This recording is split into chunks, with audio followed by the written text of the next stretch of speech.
Hi friends, நம்ம Erode மூவிஸ்ல ridley ஸ்காட்டோட gladiator part 2 எப்படி இருக்குன்னு பார்ப்போம். இதோட முதல் பாகம் 2000 வெளியாகி 5 ஆஸ்கார்ஸ் அள்ளிட்டு போச்சு. அப்படி இருந்தது அந்த படம். அந்த மாதிரி ஒரு ஸ்டாண்டர்டை செட் பண்ணி இருந்ததால ஒரு பெரிய எதிர்பார்ப்பு இது மேல. சரி, முதல்ல இதோட கதையை சுருக்கமா தெரிஞ்சுப்போம். மேக்சிமஸ் இறந்து 20 வருஷம் கழிச்சு இந்த கதை ஆரம்பிக்குது. ரோமானிய பேரரசர் மார்க்கஸோட பேரன் லூசியஸ் ரோம்ல இருந்தா தகராறுன்னு அவன் அம்மா ஆப்பிரிக்கா நுமிடாவுக்கு அனுப்பிடுறாங்க. லூசியஸ் அங்க ஹேனோன்ற பேர்ல அங்கேயே வளர்ந்து இப்போ ஒரு படவீரனா இருக்கிறான். மனைவி சிரத்தோட சந்தோஷமா இருக்கான். இந்த சமயத்துல ரோம ஆள்ற ரெட்ட சக்கரவர்த்தி கேட்டா மற்றும் காரக்கல்லான்ற கொடுங்கோலனுங்க ரோமோட எல்லைகளை விரிவாக்க ஜெனரல் மார்க்கஸ் நுமிடாவுக்கு அனுப்புறாங்க.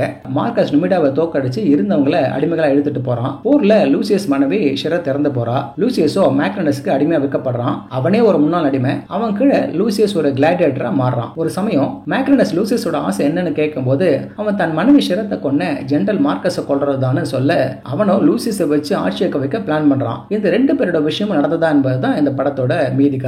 இதோட இயக்குனர் ரிட்லி ஸ்காட்டுக்கு வயசானாலும் அவரோட டச் இன்னும் போகல.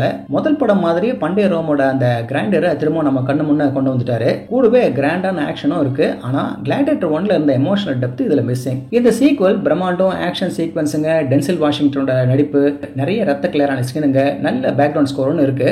ஆனா ஏதோ ஒரு பெரிய இம்பாக்ட கொடுக்கல. மனைவி இருந்ததுக்காக பழிவாங்க போறேன்னு சொல்லும் போதும் அப்படியே பல வருஷம் கழிச்சு அம்மாவை பார்க்கும்போது இருக்க வேண்டிய பாசத்தை நாம உணரத்துக்கு வேண்டிய விஷயங்களை அங்க கொடுக்காம விட்டுட்டாங்க. இப்படி எபிக் ஸ்கேல்ல இருக்க படத்துல அது ரொம்பவே பிரெடிக்டபிளா ஒரு ட்விஸ்டும் உங்களை சர்ப்ரைஸ் பண்ணாம பிளாண்டா போகிறது நமக்கு ஆச்சரியமா இருக்கு. இதுக்கு இயக்குனரோட வயசை சொல்றதா, ரெண்டு படத்துக்கும் இடையில இத்தனை வருஷம் கேப்ப சொல்றதா, இல்ல அங்க நடந்த ஸ்ட்ரைக்கை குறை சொல்றதான்னு தெரியல. லூசியஸ் தான் ரோமோட இளவரசன்றது ரோமுக்கு மட்டும் இல்லாம நமக்குமே ஒரு சர்ப்ரைஸை கொடுக்கல. இந்த படத்துக்கான விஷயங்களும் தனிச்சு இல்லாம 2000 வந்த படத்தை ஞாபகப்படுத்துற மாதிரியான விஷயங்கள் தான் அதிகமா இருக்கு. முன்ன சொன்ன மாதிரி மேக்னஸா வர டென்சல் வாஷிங்டன் தான் சுவாரஸ்யமான கேரக்டர். அவரோட தந்திரமான டாக்டிக்ஸும் பாலிடிக்ஸும் கவனிக்க வைக்குது. அடுத்து சொல்லணும்னா பால் மெஸ்கல், பெட்ரோ பாஸ்கல், அப்புறமா அந்த கொடுங்கோலன்களா வர ரெண்டு பேரும். ஆமா, எப்போ லூசியஸ் வந்து மேக்சிமஸோட பையனானா இதை பத்தி யாருக்காவது தெரிஞ்சிருந்துச்சுன்னா மறக்காம கமெண்ட் செக்ஷன்ல பதிவிடுங்க. முதல் படம் ஒரு லெவல செட் பண்ணிடுச்சுன்னா அதோட சீக்குலுக்கு இருக்கிற சேலஞ்சஸ் கொஞ்சம் நெஞ்சம் இல்ல.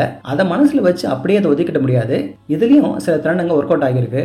என்ன இந்த கம்பேர் பண்ற அளவுக்கு அமைஞ்சு போச்சுன்ற வருத்தம் தான். அதனால முதல் படத்தை பார்க்காதவங்களுக்கு நிச்சயமா அதோட பிரம்மாண்டம், ஸ்பெக்டாகுலர் சீன்ஸ், ஆக்ஷன் ஒவ்வொரு டிபார்ட்மெண்ட்லயும் சில புள்ளிங்களை அதிகமா தான் கொடுத்திருக்காங்க. ஏற்கனவே பார்த்தவங்களுக்கு கம்பேர் பண்றதுல பொழுது போயிடும். அதனால ட்ரை பண்ணுங்களேன். ஓகே ஃப்ரெண்ட்ஸ், இதே போல இன்னொரு சுவாரஸ்யமான பட மனுஷத்தோட சந்திக்கிறேன். இந்த மனுஷன் உங்களுக்கு பிடிச்சிருந்துச்சுன்னா உடனடியாக லைக் பண்ணுங்க, ஷேர் பண்ணுங்க. நன்றி.